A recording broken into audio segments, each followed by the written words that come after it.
L'amour ne meurt jamais de mort naturelle. Il meurt parce que nous ne savons pas revenir à sa source. Anaïs Nin.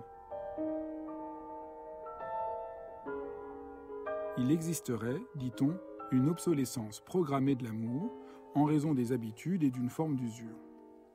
L'intensité amoureuse ne serait qu'un moment passager.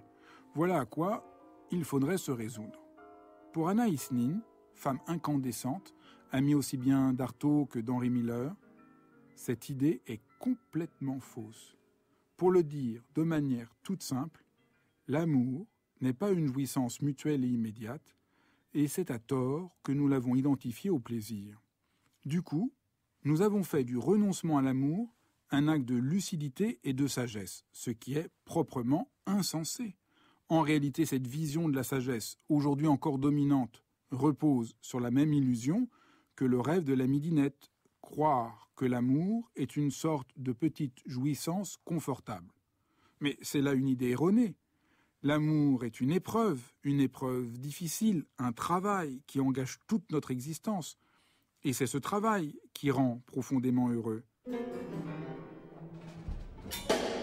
Pensez à une personne que vous aimez et avec laquelle vous avez le sentiment que quelque chose est bloqué, figé, tendu.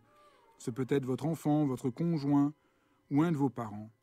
Au lieu de vous enfoncer dans la plainte ou le ressentiment, il est temps d'apprendre à travailler à aimer. Vous êtes mal à l'aise parce que vous identifiez ce travail à un effort volontaire. Et vous savez bien qu'on ne peut pas se forcer à aimer. Soyez rassurés, il ne s'agit pas de cela. Mais que signifie alors travailler à aimer?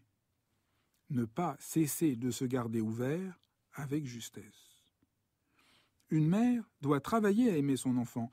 Il faut en finir avec l'idée si culpabilisatrice qu'une mère aimerait parfaitement toujours son enfant, et ce, dès sa naissance.